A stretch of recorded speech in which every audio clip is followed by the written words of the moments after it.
నీ సంకటములన్నీ కుదురుస్తాను అని దేవుడు ఒక వాగ్దాన రీతిగా మాట్లాడుతున్నాడు. దావీదు తన జీవితంలో దేవుడు చేసిన మేలును ఉపకారాలన్నీ కూడా తలపోసుకుంటూ, నా ప్రాణం యెహోవాను సన్నతించుము, నా అంతరంగం ఉన్న సమస్తం ఆయన పరిశుద్ధ నామమును సన్నతించుము. ఆయన నీ దోషములని క్షమించువాడు, నీ సంకటములన్నీ కుదుర్చువాడు, సమాధిలో నీ ప్రాణం విమోచించున్నాడు, కరుణా కటాక్షం నీ కిరీటంగా వచ్చున్నాడని దేవుడు చేసిన మేలును ఉపకారాలన్నీ కూడా ఆ కీర్తనలు రాస్తూ వస్తాడు, కీర్తనలుగా పాడతాడు. అవునండి, మనం ఈ ప్రపంచంలో ఉంటున్న మనుషుల్ని మనం విభజించాలి అంటే, ఐడెంటిఫై చేయాలంటే, ప్రపంచంలో ఉంటున్న మనుషుల్ని రెండు రకాలుగా మనము విభజించవచ్చు.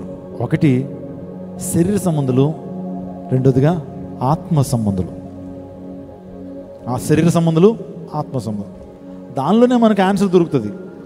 శరీర సంబంధులు అంటే ఎవరు? శరీర విషయములందు మనసుంచేటువంటి వారు. ఆత్మ సంబంధులు అంటే ఎవరు?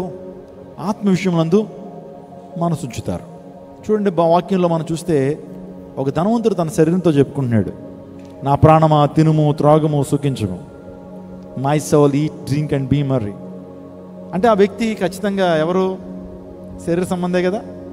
అంటే శరీరం కోసమే బ్రతకాలి, శరీర కోరికలను తీర్చుకోవాలి, శరీర ఆశలు నెరవేర్చుకోవాలి, శరీరాన్ని స్వాంతాన్ని సుఖపెట్టాలి అని ఆలోచన కలిగినటువంటి వారందరూ ఎవరు? వాళ్ళు శరీరానుసారులు.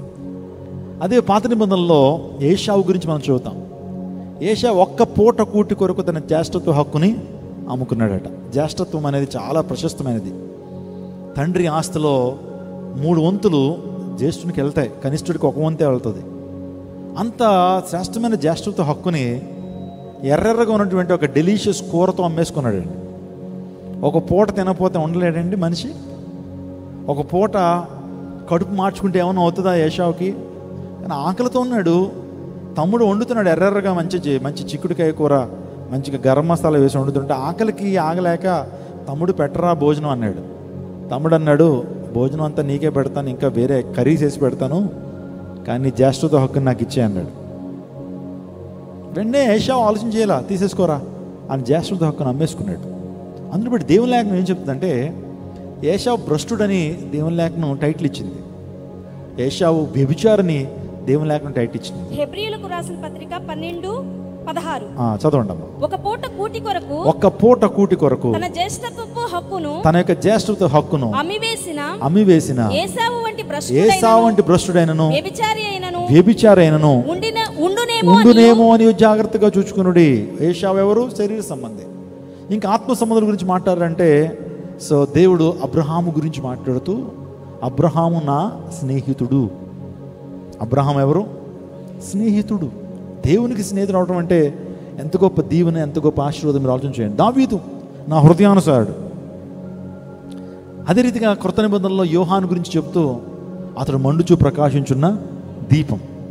వీళ్ళు ఆత్మ సంబంధులు. వీళ్ళు నిజంగా దేవుణ్ణి సంతోషపెట్టేటువంటి వారు, దేవుని పేరు నిలబెట్టేటువంటి వారు ఆత్మ సంబంధులు. ఇప్పుడు నువ్వు ఆత్మ సంబంధిగా ఉన్నావా, శరీర సంబంధిగా ఉన్నావా? ఆలోచన చేయండి. ఆత్మ సంబంధిగా ఉండాలనే దేవుడు తన రక్తం చేత మనల్ని కడిగాడు, పిలుచుకున్నాడు. ప్రజలు నిన్ను చూస్తున్నప్పుడు నువ్వు శరీర సంబంధం అంటారా, ఆత్మ సంబంధి అంటారా? ఆలోచన చేద్దాం. ఇక్కడ నీ సంకటంలో నీకు కుదర్చబడాలి అంటే రోగాలు, దేవుడు మన రోగాలను ఏం చేస్తాడు? కుదుర్చేటువంటి దేవుడు.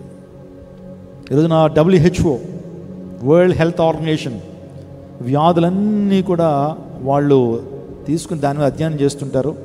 వ్యాధులకు మందులు కనబెడతా ఉంటారు. పాండమిక్ డిసీజెస్, ఎపిడమిక్ డిసీజెస్ గురించి రీసెర్చ్ చేస్తుంటారు WHO.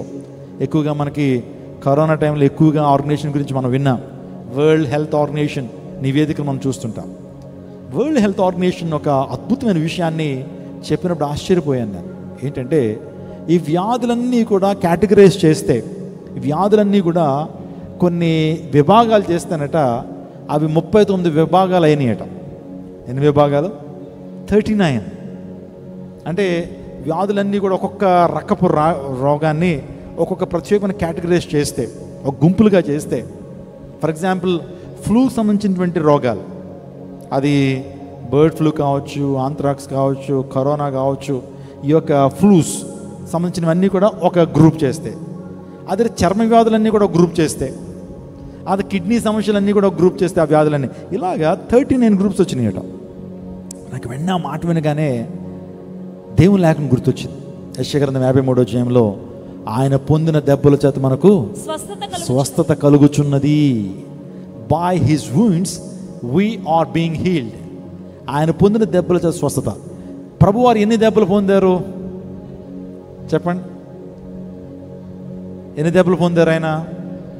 1 తక్కువ 40, అంటే ఎంత? 39.